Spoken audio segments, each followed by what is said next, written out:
Hi, magandang araw po ulit sa inyong lahat for our second reading of the day. Tingnan naman po natin kung ano po ang makikita natin sa second reading of the day today. No? Tingnan po natin. Yan. Gusto ko pong makita kung ano po ang makikita natin sa second reading of the day today. No? Kanina po ay nakita natin ang kanyang emotions. No? Sa first reading, kaya ngayon po it's a Tuesday, tingnan naman po natin kung ano naman po ang nangyayari sa kanya or sitwasyon niya. Okay? Palasahin lang muna po natin tong baraha. I hope na naka-resonate po kayo, and if you do, masayang-masaya po ako. No?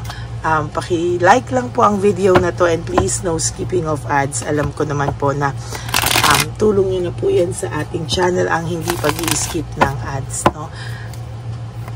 Balasahin lang po natin mabuti para alam po natin at ito ay nabalasan natin ng maayos at talagang walang coincidence na yun ang mabubunot natin because hindi lang po siya nabalasa. So kita nyo po yan, binabalasa ko pong maigi. Okay? Sana po ay napanood nyo na po yung first, second, third and yung live ko po kahapon. Kahit saglit lang po yun, talagang sinikap ko po na makapagpasalamat sa inyo. Alam niyo po, pag may time naman po ako ay nagpapasalamat po talaga sa inyo. Kasi ramdam ko po yung pagmamahal nyo, yung mga I love you nyo po sa akin. Lahat po yan ay ramdam ko. No? Lahat po yan, sinasabi ko sa inyo, ay nararamdaman ko. Okay?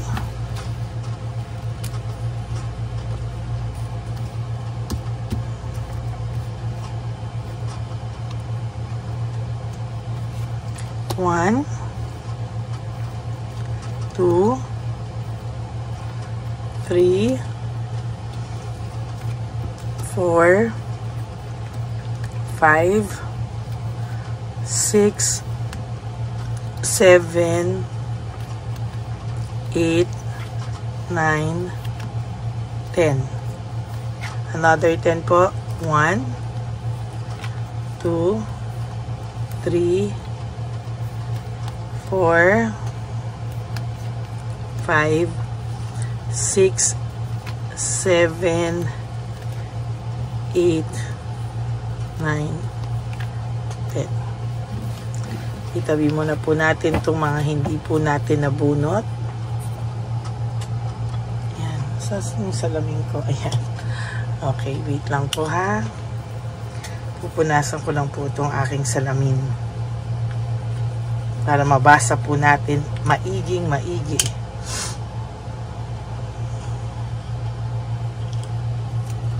Tapos buksan lang po natin ito.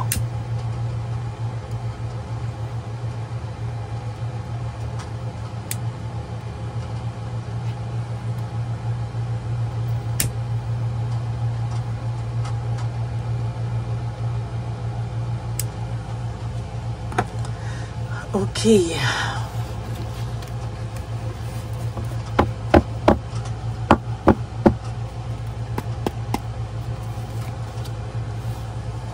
Ang tao pong ito ay nakakaramdam ng katamaran sa ngayon. Siya po ay, dahil po sa mga nangyari, dahil po siya ay naging makasarili. Ngayon po, sinasabi ko sa inyo, itong taong ito po ay nakakaramdam ng katamaran at talagang meron po itong lack of commitment. Meaning kahit ano po ang gawin niya, ay hanggang umpisa lang siya sa ngayon.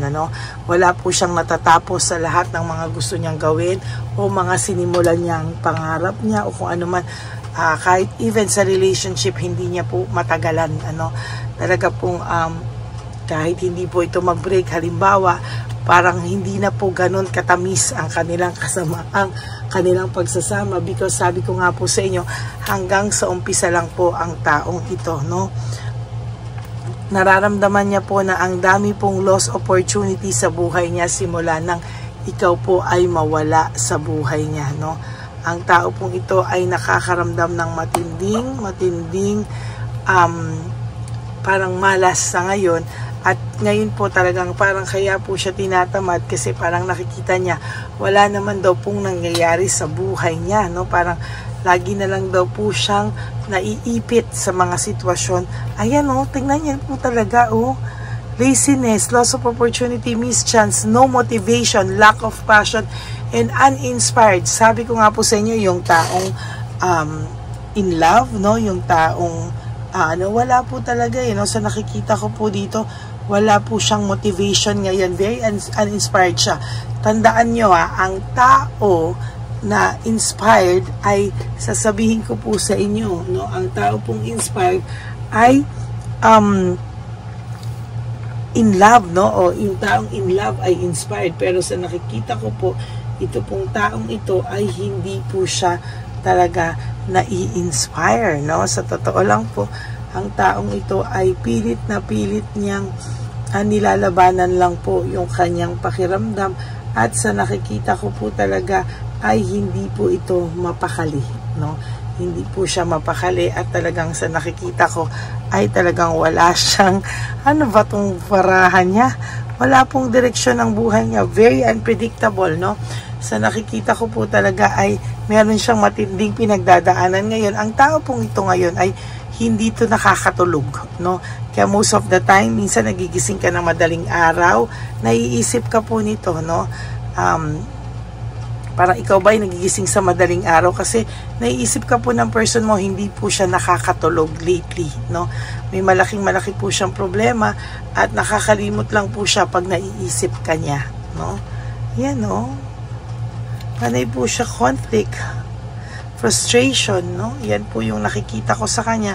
And somehow, naninibago po ang taong ito. Hindi po siya sanay na napakagulo ang buhay niya, na siya ay walang tulong o support ang nakukuha sa mga kasama niya. Why? Because ikaw po ang tangi o bukod tanging tao talaga na nagbigay po dito ng suporta, Talagang sa nakikita ko po, itong taong to ay hindi po ito titigil dati, sa mga gusto niyang gawin, dahil alam niyang may suporta po siya sa iyo. Pero ngayon wala po akong nakikitang any support na nakukuha niya, na parang nakuha niya sa iyo noon, parang sa nakikita ko po sa kanya ay malungkot po itong taong ito, at hindi po siya mapakali, Talagang sa nakikita ko po ay nananahimik po ito, hindi po ito nakakatulog,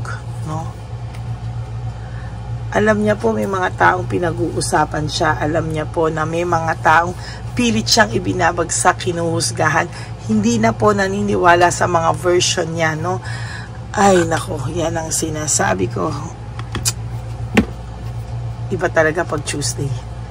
Ang energy ko po ay iba, Although sa ibang araw gigil din po ako, Pero iba talaga, may ibang push yung Tuesday po talaga sa akin, at Friday at Sunday,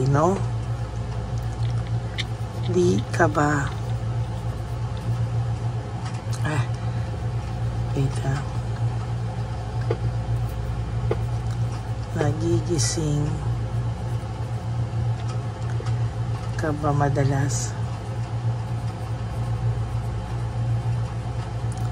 sa iyong pagtulog?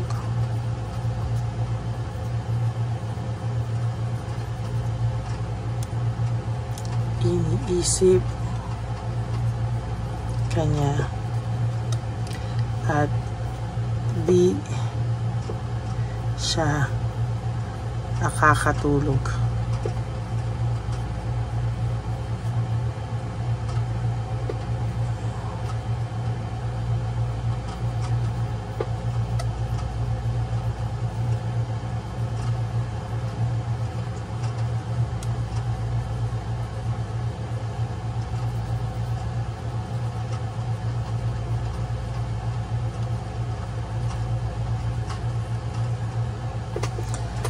So, nagigising ka pa ng madalas sa iyong pagtulog, iniisip ka niya at di siya nakakatulog, at nakukuha niya ang energy mo sa kakaisip niya, Ayan po talaga, Minsan po ba ikaw ay nagigising, nagugulat ka na lang, bigla kang nagigising kasi hindi po siya hindi ka po talaga, talagang sa nakikita ko po ay talagang magulo po ang isipan nito. Naiisip niya po yung kasalanan niya sa iyo, bakit hindi po siya mapakali, Talagang sa nakikita ko po sa kanya ay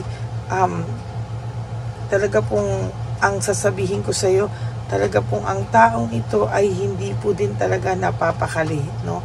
Talagang sa nakikita ko po sa kanya, most of the time balisa po ito, no? At talagang sa nakikita ko din po sa kanya ay magulo din po ang isipan nito, no? Kaya most of the time ang tao pong ito talaga ay nahihirapan, ano?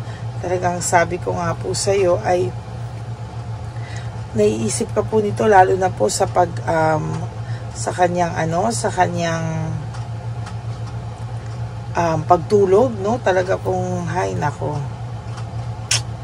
So paano po 'yan? Hindi ka nakakatulog, hindi siya nakakatulog. So ano po ang gagawin mo ngayon na ganyan po ang pakiramdam niya, no? Ikaw po ang naaapektuhan.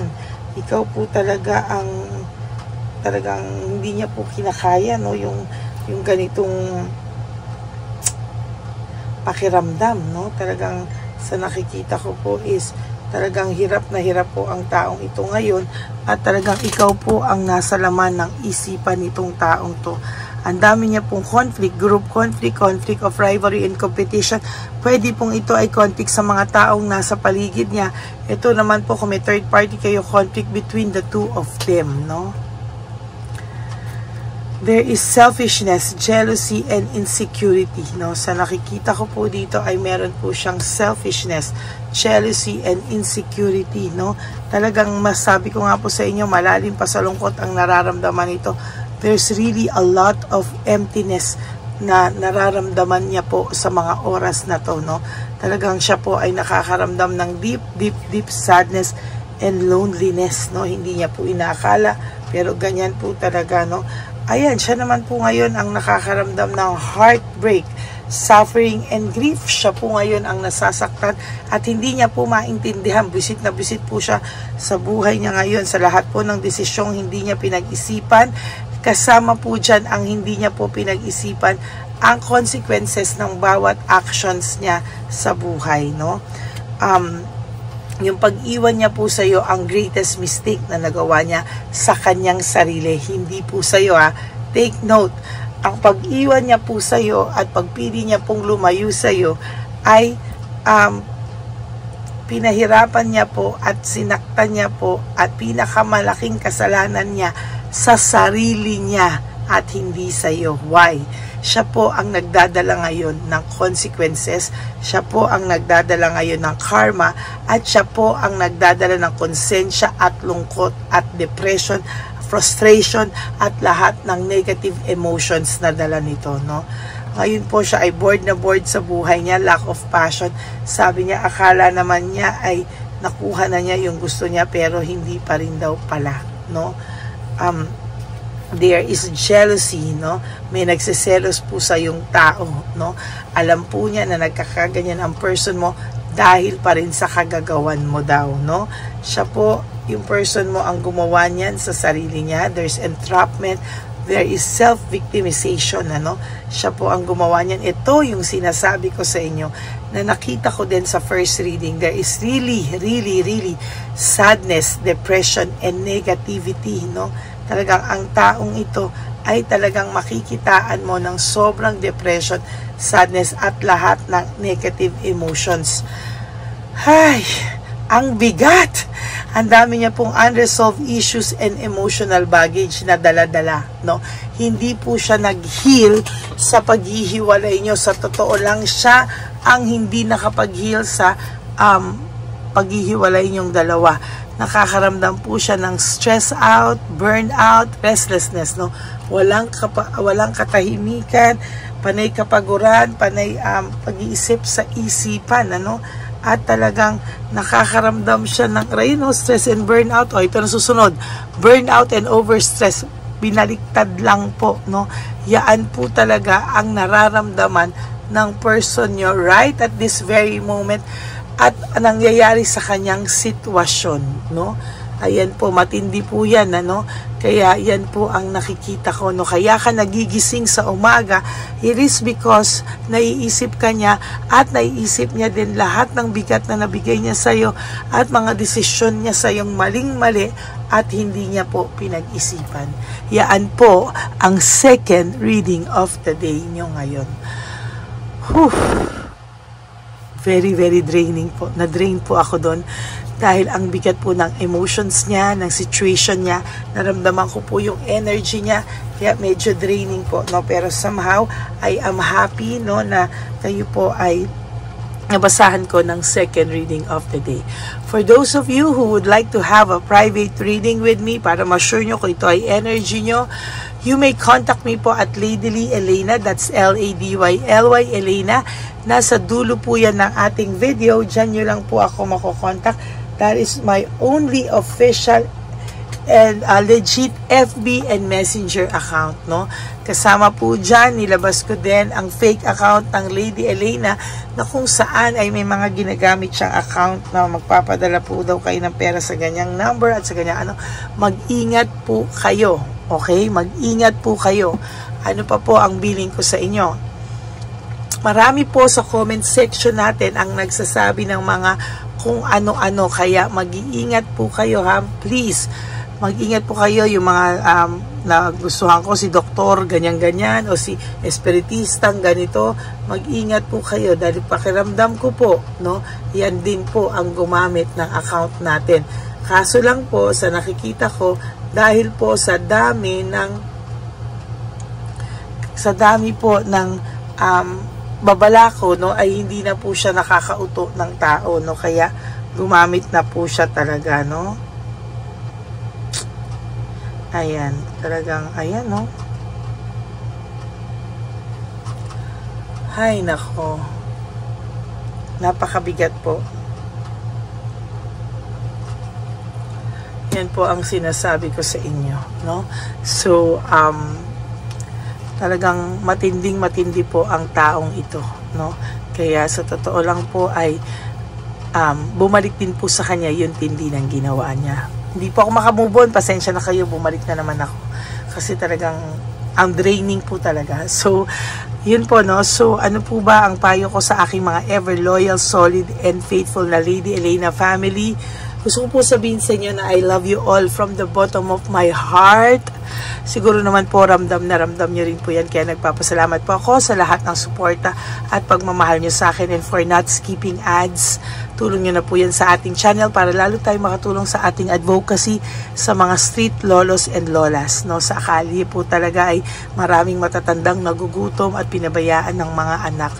And for those of you who are willing to give me a super thanks or who wants to give me a super thanks for this video, I would really, really appreciate that. Thank you so much from the bottom of my heart para tayo po ay makaipon para sa ating nalalapit na One Love a Day. Maraming salamat po and thank you so much po. At talagang nagpapasalamat po ako sa lahat ng mga tulong nyo po sa akin. Thank you po sa tulong nyo sa ating advocacy at talagang na-appreciate ko po yan from the bottom of my heart. And of course, ang billing ko po sa inyo is just to wake up each day, you do 3 things that will make you happy for today, live just for the day, no? Huwag nyo muna po isipin yung mga kinabukasan, just live for today, focus on yourself, prioritize yourself, spoil yourself, no? And be grateful po. Always positive lang po tayo, no?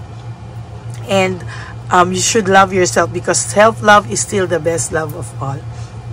And you also have to realize that life is so short. Don't make it shorter by stressing yourself from all the pains and heartaches na binigay sa inyo ng kahapon. Just surrender everything to the divine universe and just let go and let God write your life and love story. Ako po ay magbabalik for our third reading for the day. Huwag po kayong malulungkot. Ako po ay magbabalik para sa ating third reading, no? Sabi ko nga po sa inyo, bibigyan ko kayo ng bonus reading dahil Tuesday. So I will make sure na kahit masama po ang pakiramdam ko, tatayo ako para mabigyan kayo ng reading of the day, no? Maraming salamat po sa inyo lahat and God bless you all. See you po sa third reading. But I hope na napanood nyo na muna po yung first, second, third. At yung live ko po, panoorin nyo naman po kahapon. Wala pa pong yatang 10 minutes yan. Panoorin nyo po kasi nag-thank you po ako sa lahat sa inyo dyan. Sana po wag nyo pong deadmahin yung live ko. Panoorin nyo din po yung replay na nagte-thank you po ako sa lahat. No, tulong nyo na po yan sa channel natin na mapanood nyo din po yung aking pasasalamat sa inyong lahat dahil mahal na mahal ko po kayo. Thank you all and God bless you po. Bye! May update po, may nagpanggap pong subscriber natin na siya po ay magpapahula sa fake na Lady Elena, kaya ayan, hinihingan po siya ng $80 at ang cell po niya ay nabigay at nakuha. Ang pangalan niya po sa cell ay Julian Albert, no? Siya po ay may cell account din, kaya mag-iingat po kayo. Ayan po, no, kung sino man po yung scammer na Julian Albert na yan, no, iinsensuhan po natin yan para siya po ay makonsensya. Kung wala man po siyang konsensya, at least po bumalik sa kanya lahat po ng kanyang ginagawa at maling-mali po yan, ano. Basahin niyo po lahat yan, makikita niyo po, ayan po ang cell number niya at Julian Albert na yan, ano, para po talagang mai-report din po natin yan na siya ay gumagamit ng cell account na Julian Albert. Mag-ingat po kayo. Ayan po yung number niya. Ayan po yung pangalan niya. Huwag po kayong magpauto. Nakita nyo naman po, no, napakalayo po ng pangalan ko sa pangalan ng pinagsisendan nyo po ng account o ng pera. Kaya mag-ingat po kayo at beware sa scammer na to. At talagang ayan po, pinost ko po ang kanyang pangalan dito para maging babala po sa inyong lahat. Maraming salamat po. At mag-ingat po kayo, pakireport po ang page na yan, ang messenger niya na Lady Elena. Maraming salamat po and God bless you all. Ayan, sa susunod po makikita niyo yung account niya na i-report niyo. Salamat po na marami. Magandang gabi po ulit sa inyong lahat. Ako po ay muling nagpapaalala sa inyo na mayroon pong lumalabas sa FB at Messenger account na fake account po, no, nang hihingi po ng $25 through PayPal at hindi po yan totoo. Huwag po kayong maniwala dyan. At pag sinabi mo po na gusto ko pong marinig ang boses nyo or makita kayo, ang sasabihin po ay magbibigay kami ng link. Buksan mo yan at pagkatapos ay makikita mo ako. Huwag po kayong maniniwala dahil yan po ay hindi totoo. Yan po ay isang malaking scam na pag binuksan nyo po ay mahahack po lahat sa inyo. Mahahack po ang inyong mga personal details. Lahat ay mahahack. Ako po ay nalulungkot na ito po ay nangyari, ngunit sa talagang may mga tao pong masasama at may mga tao po talagang hindi makatiis na hindi gumawa ng masama sa ibang tao. Pero maging aware po sana kayo, tulungan nyo po ako, i-report po natin yung fake na yan at sa FB para siya po ay mawala na at wala na po siyang mabiktima pa, no? Nandyan po lahat ng details at maraming salamat po sa inyong lahat. Maraming salamat po sa inyong lahat at mag-iingat po kayo.